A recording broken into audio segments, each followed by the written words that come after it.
Well, is still easy, but changing their mindset, it's really tough, right? Yeah.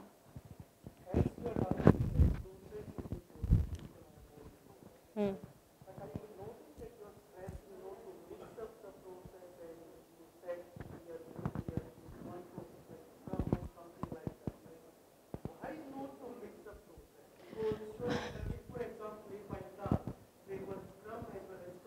Hmm. Hmm.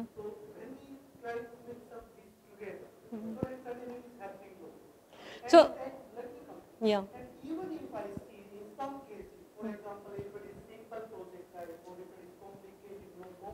Mhm. Mixing up of traditional process with the Scrum, it can be a great combination. So I'm not against of mixing the processes, but please don't impose it to people working. So as a agile coaches, it's our responsibility to understand the frameworks and all, but we sometimes try to impose the exact same things on people, and they sometimes it becomes too much jargons that we try to give it to the teams, and they don't even understand the meaning of those things.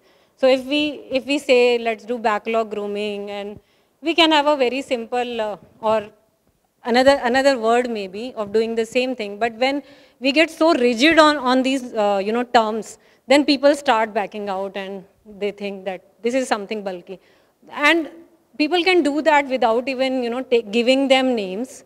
So we should know the names definitely. I'm not saying that we should not follow any framework, we should, but we should customize it based on people, and people should not know each and every word and meaning. If they are doing it right, they are doing it right. So maybe let them, to start with, let them focus on doing things, and over the time they'll do whatever get certified maybe. And so I worked with an organization, Wingify. I worked there for 2 years. So what we did was we introduced Scrum, but we never told the team that this is Scrum.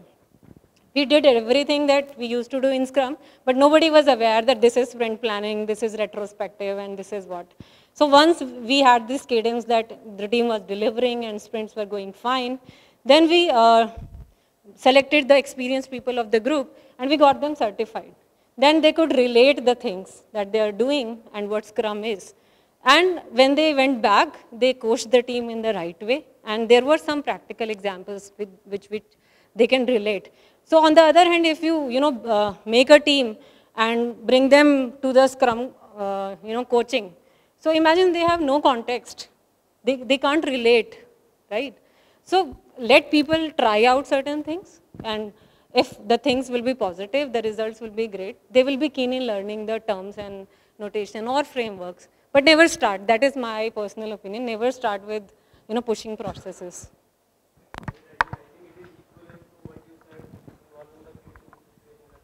Right. Yeah. Meenu, Yeah. maybe it's out of context, but then I am open to anybody answering it. Okay. So I had a peculiar situation wherein within the team, people started pinpointing, Okay. this is not my job, because they started learning the jargons, Mhm. and everything is readily available on internet. Right. See, we are not wizards who are have magic wands, Yes. right? So they went, they learned something, and then the situation changed into one wherein people are pinpointing, I am blah blah blah, so I should only do XYZ things, Right. and this should be done by this person, this should be done by this person. Now situations may change from team to team, right? This we understand that agile is all about, or Scrum, or any methodology under agile, it's all about molding it, basis your organization, basis your situation. Like we talked about, within the same organization, it may vary from team to team, Right. right? How do you percolate that within the teams for them to absorb this understanding? So I think it comes from top down. So leadership, thought process and mindset play a big role. If your leaders are fighting among themselves, right? So the team will also, pinpoint, this is my work, this is your work, this. So if the leadership team, there is a few set of people who are part of leadership team. If your team, everyone involved in the team, if they'll see that there is no pinpointing happening, nobody is asking about a RCA if something bad happens, they are, just collaborating and working on a fix. So this, populate downwards.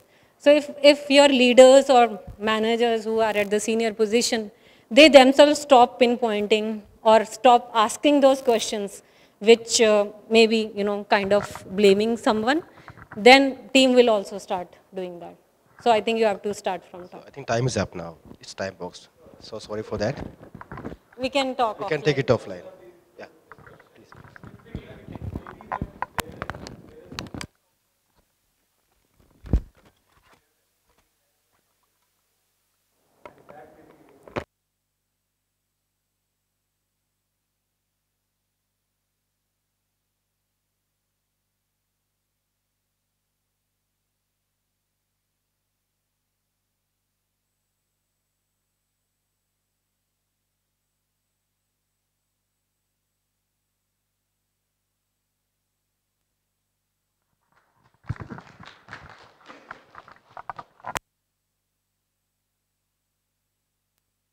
So this brings to our last session, the closing one, and we are waiting for Gunther to come.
Work.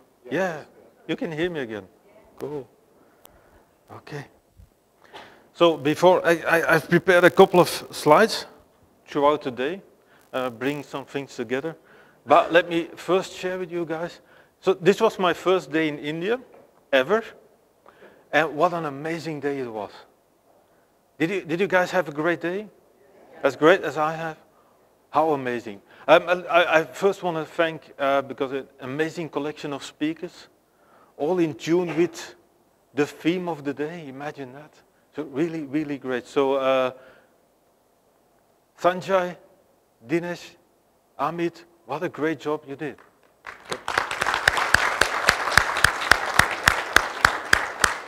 Now, having great organizers, really important.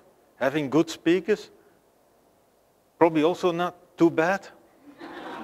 But an event would not be an event without a great audience. So I want to thank you guys for being here. Thank you for making the time, coming over here and so on. So an event is made by the people attending the event, by nobody else. You can have brilliant speakers, but how amazing. I've heard lots of things today, really cool. I heard great stuff. You're doing fine.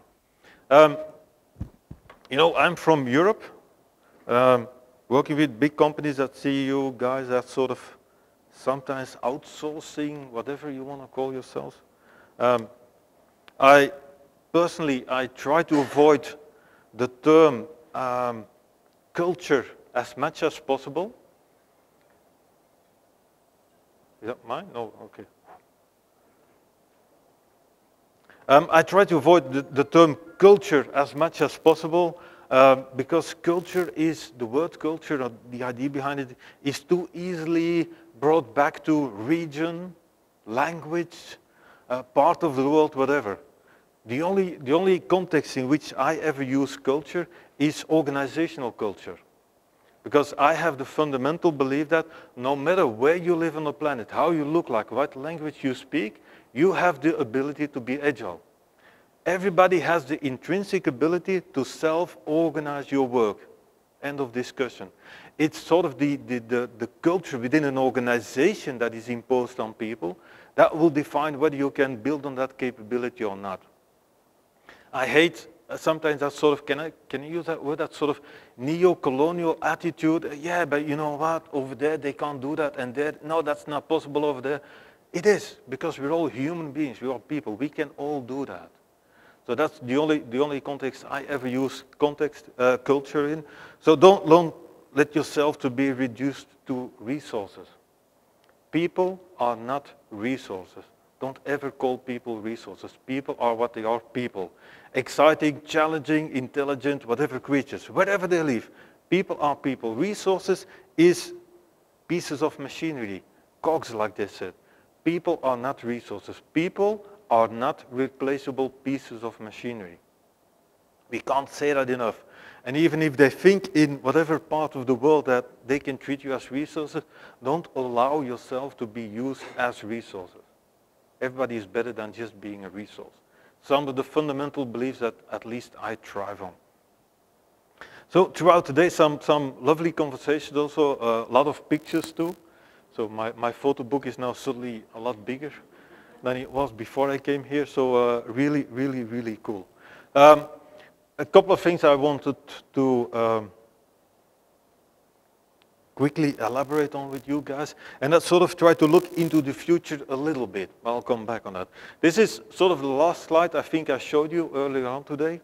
I had some conversations, I heard some people talk about startups. I will quickly want to share an experience. I told it to somebody also in the audience. Sometimes some companies are already, I just want to add this first, yeah. Does anybody know the new product development game? Who has heard of that? The HBR paper, yeah? 1986, two Japanese professors wrote a paper called the new product development game. So they did some research investigations into what they call new product development. They put a new in front of that and a game after it. They established, they described sort of the characteristics that made some product development companies more successful than other ones. And they gave Scrum its name because they used the analogy with Scrum. Now what is so beautiful about that paper, 1986, it already sort of described what an agile organization or an organization based upon Scrum should look like. Because this is almost quoting from their paper, where teams operate like startups. They define, they set their own agenda, they define, they think about what they need to do within boundaries, expectations, objectives set by the company. But management acts more like a venture capitalist. They support them, they give them all the support they need, they give them the means, whatever, the money, the budget, but they do not intervene on a daily basis, which seems to be very difficult for a lot of managers. I heard you talk about managers also today, really great stuff. What I found so difficult with a lot of management people, CXO and below that levels, whatever, is that people climb the ladder based upon sometimes personalities, at least behavior, that we are now trying to get rid of. Backstabbing, killing people, pushing people aside with your elbows and so on, and then climb the ladder, being really good at firefighting. Oh yeah, I can control a crisis. And now we're asking all those people to sort of take up very new behavior. Facilitate, coach, servant leadership, and so on. Some companies, I call it servant management. It catches on with some people, but it does open up the opportunity for them to go back to their people side. which it seems they have not lost, but it's at least not appreciated as you climb the ladder, that you still care for people. You should be rational, you can't show emotions, you should be big and courageous and whatever. I'm like, no, just be human. Climb the ladder, keep your emotions, keep how you care for people. You will be a stronger manager. So people climb the ladder with, and all the victims they leave behind. And now we're asking the same people that climb the ladder with that sort of behavior to do something very different. So the essential message is don't shoot them for it. Be tolerant. Understand what they go through. Help them, facilitate them too. Help them discover a new role within that agile organization. That's sort of my idea. So a little bit about the closing. The same picture that we just saw. And I'm talking about startups. I've worked with a couple of startups, like companies, I don't know how big you would call a startup, but I've worked with a couple of companies like between 100, 150 people. And they're becoming really good at what they do, successful, high customer satisfaction score and so on. They grow, they want to become bigger. They're successful. So anyway, from sort of the future agile organization, it's sort of this part. They've got 1, 2, a few teams of some 100 people, a product, successful service, whatever, and they want to grow. Now the strange thing with a lot of those companies, what I see is that they tend to take that direction. They think that, I don't know, maybe it's taught at business schools, MBAs, I don't care, I don't know where it comes from. People think that if they're successful as this and they need to grow, oh yeah, now it has to become serious. And you go for like functional separations and layers and so on. I don't know, maybe it's being taught at schools, I have no idea. It seems to be very difficult to keep with that working model. They have a model that works. That's why they're successful. That's why they can grow. Why not replicate that model? Do the same. And grow instead of maybe vertically, maybe horizontally. Think about purpose. Think about what connects those new things. Start up a new product, a new service, but keep the working model in place. If from this model you go over there, you cut up, you break up a model that works. And that's where, and it's sometimes the opposite when I go to work with big companies and like smart people, when they introduce these ideas, it's like, oh yeah, that's how we used to work like 15 years ago. Oh yeah, that was great. We just sat together. There was a problem. We united around the problem. We solved it. So it's just, everything comes back. So that's funny. So this is just about startups a little bit. Now to conclude a little bit and talk about the future. I don't do too many events. I'm really happy that I'm here, by the way. Except for the shutdown sometimes, but cool. So in the fall, I'm going back to Scrum Day Denmark. So this is Scrum Day India. It's, I think, the 6th or 7th edition of Scrum Day Denmark. I'm really grateful to those people. They've been really, can I say that, almost loyal. One of the few events that didn't drop me when I left Scrum.org. It's one of the lessons I learned. I care about ideas and ideals. A lot of people in the world don't seem to care about that, so they stopped inviting me because I no longer had a fancy title and fancy position. Well, okay, funny. So I'm going back to Scrum Day Denmark, and like people, event organizers, nasty people like they do, they want to know a subject. And what are you going to talk about? I'm like, yeah, but that's still 3 months to go. How can I know that? But they needed, so I was thinking, and I was recently wrote an article for Exhibia magazine in the Netherlands, so a physical magazine. And the title of my article, or the baseline of my article, is, and that's sort of already my conclusion, so I'm giving away the conclusion already. Engagement is key, or engagement is the key. And I'll tell you why, and I'll build up to that a little bit. So that's looking into the future, what I'm going to talk about after summer at some events. I was thinking about doing it here, but Sanjay would have killed me to not stick to the subject that I gave him. That's how you are, Sanjay, right? So look into the future, but also my honest belief that that's the future, engagement. In Scrum terms, in a way, commitment. I like the term engagement more. I like the term engagement more than just fun and happiness.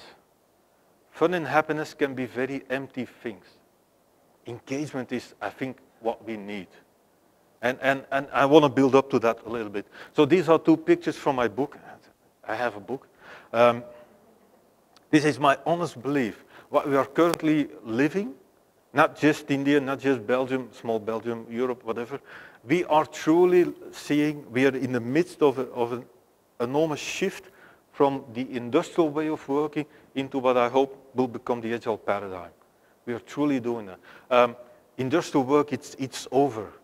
That's just no longer applies. Some people think it is, some managers think it is, some companies think, but it's over. Sticking to that will get you killed at some point in time or out of business, whatever. So we are moving from the industrial to the agile paradigm. I don't know how that is in India, but in Belgium it's going to take a while before schools and universities pick up on that. They still teach old school processes and methodologies, whatever, to young people of 19, 20 years old. So it's going to take a while.